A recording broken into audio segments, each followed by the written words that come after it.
Today, we're going to dive into one of the wildest, most fascinating stories in all of religious history. It's about how the sacred texts of the Norse gods, Odin, Thor, all of them, actually survived.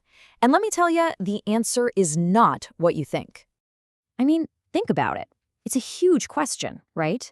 When a religion just fades out, when its temples are gone, and its followers have all moved on, what happens to its stories, to its deepest wisdom?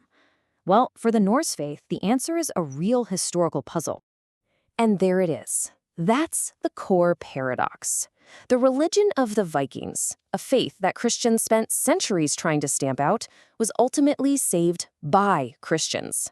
How on earth did that happen? Well, that's exactly what we're going to unpack. To really get why these texts were saved, we first have to appreciate what was saved, because these aren't just cool stories about magic hammers and frost giants. They represent a totally different worldview, a unique way of looking at life, at suffering, and at the brutal, brutal price of wisdom. Okay, so pretty much everything we know comes down to these two collections, called the Eddas. Now, they were written down in Iceland way back in the 13th century, long after the place had become Christian. And deep inside these books, you find stories that are just profoundly different from almost any other tradition on Earth. So let's zoom in on one of the most powerful stories from the Eddas. It's all about Odin, the All-Father, and it gets to the very core of the Norse worldview. It's dark, it's intense, and it shows you exactly what it costs to get your hands on real knowledge. 9. That's the number to remember. For 9 agonizing nights, Odin, the chief of all the gods, hung himself from Yggdrasil, the great world tree. He was wounded by his own spear, no food, no water, just hanging there in darkness and pain. So, why would he do that? This line comes from a poem called the Havamal. And listen to that phrasing. Odin says he was offered to Odin myself to myself. Just think about how strange that is. He's not praying or sacrificing to some higher power. He's sacrificing himself to himself. He's offering up the most valuable thing he has to gain something even more precious. And this is the payoff. After 9 nights of absolute torment, he finally perceives the runes, these symbols of cosmic secrets. But he doesn't just gently receive them. The poem says he took them up shrieking. This is not some peaceful, serene moment of enlightenment. It is a violent, painful seizing of knowledge. In this world, wisdom has a terrible, terrible price. This whole idea that wisdom demands such a brutal cost is just so radical. Let's put it side by side with some other major traditions, just to see how completely different the Norse perspective really was.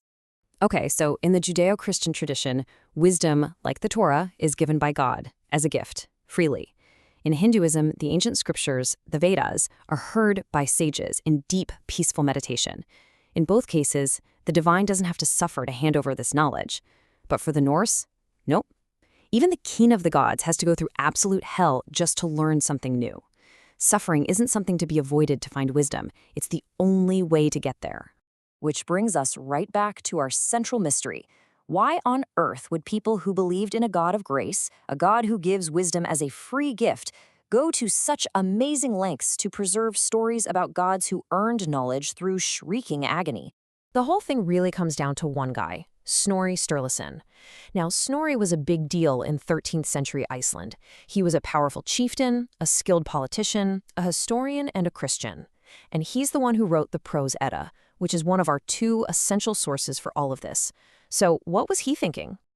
Here's the twist. Snorri had absolutely zero interest in bringing back the worship of Odin and Thor. His goal was totally cultural, not religious. He was desperate to save the ancient art of skaldic poetry, the super complex, beautiful verse of his Viking ancestors. So to get what Snorri was so worried about, you have to understand this little poetic device called a kenning. It's basically a kind of compact metaphor, a poetic riddle. So instead of just saying the sea, a Norse poet might call it the whale road. Instead of a warrior, they might say a raven feeder. They sound amazing, but they only work if you know the stories behind them. Some of them you can kind of figure out, right? Whale road for the sea, that makes sense. But what about Odin's mead? That kenning means poetry. And the only way you would ever know that is if you knew the myth about how Odin stole the magical mead of poetry to give to mankind. Without the story, the phrase is just nonsense. And that was Snorri's problem. By his time, a couple hundred years after Iceland had converted to Christianity, people were forgetting the old myths. And as the myths faded away, the poetry, this huge part of their cultural heritage, was becoming basically unintelligible.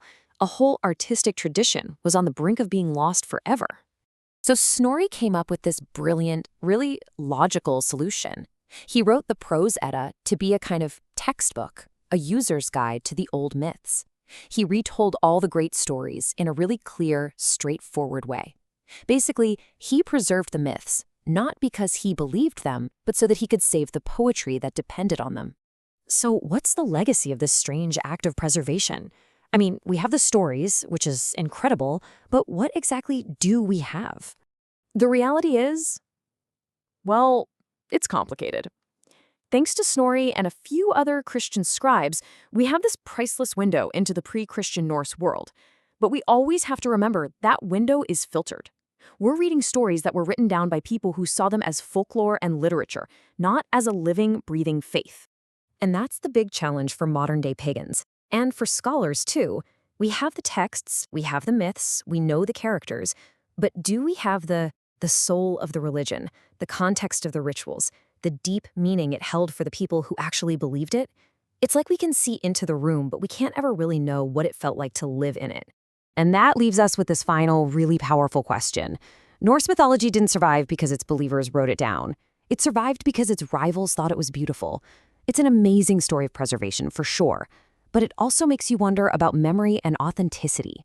What really gets saved? What gets lost? And who gets to make that choice?